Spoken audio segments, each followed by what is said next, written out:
శ్రీ మహాగణాధిపతయే నమః శ్రీ మహాసరస్వత్యే నమః శ్రీ గురుభ్యో నమః హరి ఓం సదాశివసమారంభాం శంకరాచార్యమధ్యమాం అస్మదాచార్యపర్యంతాం వందే గురుపరంపరాం. జై గురుదేవ దత్త. జగతః పితరం వందే పార్వతీ పరమేశ్వరం. పరమేశ్వర స్వరూపమైనటువంటి సృష్టికి నమస్కారాలు చేస్తూ నూతన సంవత్సర శుభాకాంక్షలతో 2023 జనవరి 1వ తారీఖు నుండి ఫిబ్రవరి 1వ తారీఖు వరకు గల మిథున రాశి వారికి జనవరి నెల మాస ఫలితాలు ఏ విధంగా ఉంటే మీకు నేను తెలియజేస్తాను. మిథున రాశిలో మృగశిర నక్షత్రంలో ఉన్నటువంటి 3-4 పాదములు, ఆర్ద్ర నక్షత్రంలో ఉన్నటువంటి 4 పాదములు, పునర్వసు నక్షత్రంలో ఉన్నటువంటి 1-2-3 పాదములు కలిపి మిథున రాశిగా చెప్పబడుతోంది. ప్రారంభములుగా ఇప్పుడు ఉన్నటువంటి గ్రహస్థితుల రీత్యా ఈ జనవరి నెల అతి సామాన్యంగా ఉండబోతోంది. సప్తమంలో ఉన్నటువంటి రవి 14వ తారీఖున అష్టమంలోకి రావడం, అష్టమంలో ఉన్నటువంటి శనీశ్వరుడు 9వ స్థానంలోకి మారడం, రాజ్యమందు ఉన్నటువంటి గురుడు, అదేవిధంగా పంచమ స్థానంలో ఉన్నటువంటి కేతువు, శుభకరమైనటువంటి స్థానంలో రాహు మాత్రమే ఉన్నారు. 12వ స్థానంలో కేతువు. ప్రధానమైనటువంటి ఫలితాలన్నీ కూడా నిర్దేశింపబడుతున్నాయి ఈ రాశి వారికి. ఏది ఏమైనప్పటికీ కూడా ఈ నెల అతి సామాన్యంగా ఉన్నది. ప్రతి విషయంలోనూ చాలా జాగ్రత్తగా ఉండాలి. ఆశించినటువంటి ఫలితాలు ఏవి కూడా అనుకున్నంత మీరు ఎక్స్పెక్ట్ చేసినంత ఈజీగా పూర్తవ్వవు. ఆశించినంత ఆనందకరంగా ఉండేటువంటి పరిస్థితి కూడా కనిపించట్లేదు. ఎందువలనంటే రవి సంచారం బాలేదు కాబట్టి, శని సంచారము బాలేదు.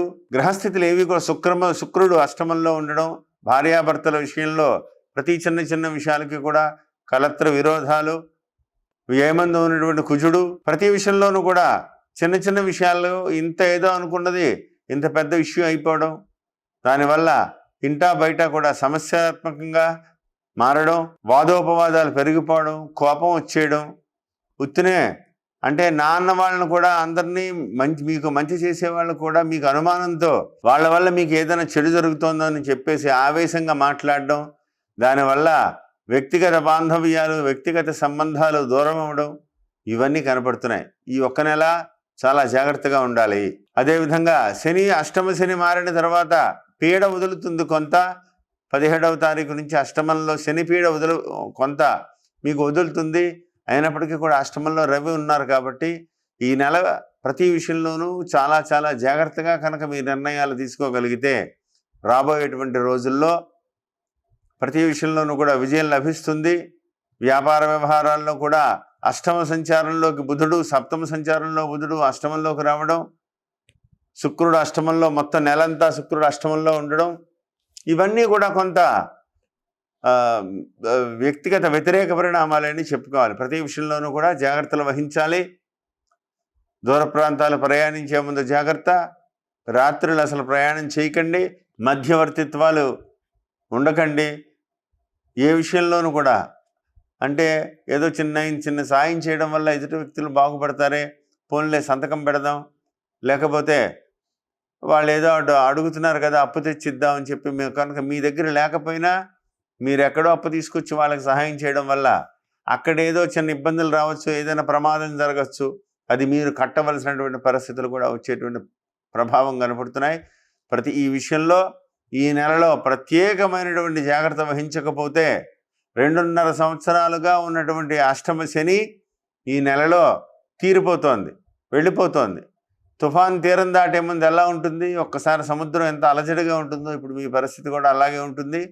కాబట్టి ప్రతి విషయంలోనూ కొంత జాగ్రత్త వహిస్తే అనుకూలమైనటువంటి దిశగా అడుగులు పడి ముందుకు వెళ్ళేటువంటి యోగ్యత కనపడుతోంది. కాబట్టి అకారణంగా ఆవేశపూరితమైనటువంటి నిర్ణయాలు తీసుకోవడం వల్ల రాబోయేటువంటి మంచిని, అంటే ఒక తప్పుడు అడుగు వేశారనుకోండి, దాన్ని మీరు తెలుసుకుని మళ్ళీ వెనక్కి వచ్చి లోపల ఈ సమయం, మంచి రోజులన్నీ ఈ సమయం అంతా గడిచిపోతుంది. కాబట్టి దాంట్లో ఏదైనా ఒక రాంగ్ ఇన్వెస్ట్మెంట్ చేశారు, అందులో డబ్బులు పోగొట్టారు, మళ్ళీ చేతిలో ఒక ఇన్వెస్ట్మెంట్ చేసి ఇంకో డబ్బులు పోగేసుకుని మళ్ళీ కొత్త వ్యాపారంలోకి వెళ్దామంటే మీరు సంపాదించి లేదా ఇవన్నీ సృష్టించుకుని ముందుకు వెళ్ళేటప్పటికే సమయం అంతా అయిపోతూ ఉంటుంది. కాబట్టి నెల అనుకూలంగా లేదు కాబట్టి స్తబ్దతగా ఉండడం వల్ల మీకు వచ్చినటువంటి నష్టమేమీ లేదు. వాయిదాలు కోరండి. ఏదైనా ప్రతి వ్యవహారంలో ఏదైనా ఉంటే కనుక వాయిదా కోరండి, ముందుకు వెళ్ళేటువంటి ప్రయత్నం చేసుకోండి. ఖచ్చితంగా మీకు శుభకరంగా కనపడుతోంది. ఆచితూచి నిర్ణయాలు చేయాలని ప్రత్యేకంగా చెప్పదగ్గ సూచన. విద్యార్థులకి శుభాశుభ మిశ్రమంగా ఉన్నది. ఎంతో కష్టపడితే కానీ కాంపిటేటివ్ ఎగ్జామినేషన్లో ముందుకు వెళ్ళలేరు. ఈ నెలలో ఏదైనా ఆన్లైన్ టెస్టులు ఇలాంటివి ఏదైనా ఉంటే కనుక చాలా కష్టపడాలి. కుదిరితే వాయిదా వేసుకోండి. ఈ నెలలో వచ్చేటువంటి నిర్ణయాలు ఏదైనా సరే వాయిదా వేసుకుని ముందుకు వెళ్ళాలని ప్రత్యేకంగా చెప్పదగ్గ సూచన.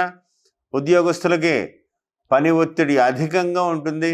ఎంత కష్టపడ్డా సరే ఏంటి ఇంతేనా పని చేసేది, మీరు ఇంకా పని చేయాలి అని చెప్పి మీ మీద ఒత్తిడి పెరిగిపోయి అస్సలు నిద్రలేని క్షణం గడిపేటువంటి పరిస్థితులు చాలా కనబడుతున్నాయి. కాబట్టి ప్రతి విషయంలోనూ ఒకంత జాగ్రత్తగా ఉండడం మంచిది. ధన సంబంధమైనటువంటి వ్యవహారాల్లో ప్రత్యేకంగా ఉండాలి. ఎక్స్పోర్ట్ ఇంపోర్ట్ వ్యాపారస్తులకైతే చాలా జాగ్రత్తగా ఉండాలి.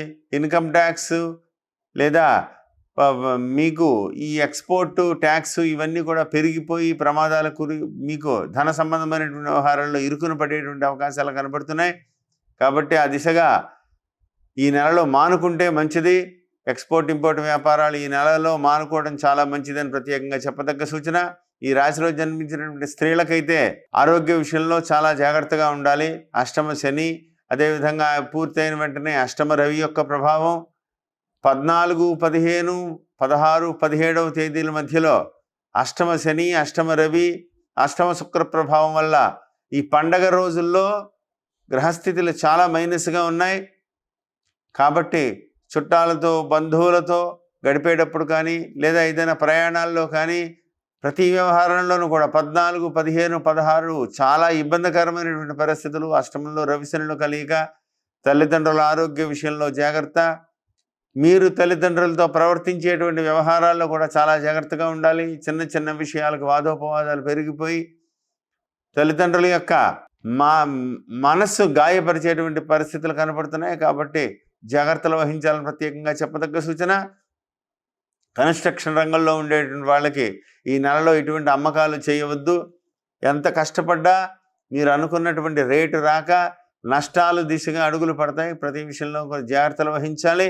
దూర ప్రాంతాలు ప్రయాణించే ముందు జాగ్రత్త. సినిమా రంగంలో ఉన్న వాళ్ళకి ఈ నెలలో కొంత శుభాశుభ మిశ్రమంగా ఉంటుంది. ఈ రాశి వారికి అయితే ఈ నెలలో కనుక ఈ రాశి వారికి సినిమా రంగంలో సామాన్యమైనటువంటి పరిస్థితి కనబడుతుంది. కాబట్టి కొంత జాగ్రత్తలు వహించండి. ఏది ఏమైనప్పటికీ కూడా భగవంతుడి అనుగ్రహం వల్ల రాబోయేటువంటి రోజుల్లో అపూర్వమైనటువంటి విజయావకాశాలు పొందాలి అంటే ఈ నెల సామాన్యంగా గడపడం మంచిది. స్పెక్యులేషన్ అనుకూలించదు. పండగ అవి ఇవి అని చెప్పి పందాలు ఇటువంటి వ్యవహారాల్లో చేస్తే డబ్బులు అధికంగా నష్టపోయేటువంటి అవకాశాలు కనబడుతున్నాయి. ప్రతి విషయంలోనూ కూడా జాగ్రత్తలు వహించాలని ప్రత్యేకంగా చెప్పదగ్గ సూచన. ఆరోగ్య విషయంలో జాగ్రత్తగా ఉండాలి. ధన సంబంధమైనటువంటి వ్యవహారాల్లో జాగ్రత్తగా ఉండాలి. మాట పట్టింపులు పెరిగి వ్యక్తిగత బాంధవ్యాలు దూరమయ్యేటువంటి ప్రమాదం కనపడుతోంది. చాలా జాగ్రత్తగా ఉండండి. ప్రతినిత్యము కూడా అష్టమ రవి యొక్క ప్రభావం మీకు తగ్గడం కోసం ఆదిత్య హృదయాన్ని పారాయణ చేయండి. అష్టమ శని యొక్క ప్రభావం పూర్తి అయిపోతుంది కాబట్టి ఇంకా పూర్తిగా మీకు విముక్తి పొందడం కోసం ప్రతినిత్యం కూడా దశరథ కృత శని స్తోత్రాన్ని పారాయణ చేయండి. మంచి ఫలితాలు కలుగుతాయి. ఏదైనా ఇబ్బందులు కలిగినా సరే పరమేశ్వరుడి గుడి చుట్టూ వెళ్ళి ఏదైనా భయం వచ్చింది, చెడు పీడకల వచ్చింది, లేకపోతే ఏదైనా చెడు శకునాలు వచ్చాయి, ఇటువంటి విషయాల్లో ఏదైనా కనుక ఇబ్బందికరమైనటువంటి వాతావరణం కనిపిస్తూ ఉంటే కనుక ఒకసారి పరమేశ్వరుడి గుడికి వెళ్ళి పంచామృతాలతో అభిషేకం చేసుకోండి. చతుష్పాద జంతువులతో చాలా జాగ్రత్తగా ఉండాలి. 4 చక్రాల వాహనంతో కానీ, 4 చక్రాల పశువులతో కానీ, 4 చక్రాల జంతువులతో కానీ, ప్రతి 4 కాళ్ళ జంతువులతో చాలా జాగ్రత్తగా ఉండాలి. ఈ విషయాలన్నీ కూడా దృష్టి పెట్టుకుని నేను చెప్పిన పరిహారాలన్నీ చేసుకుంటూ విజయ పదంలో మీరు ముందుకు వెళ్తారని కోరుకుంటూ జై గురుదేవ దత్త. శుభం భూయాత్.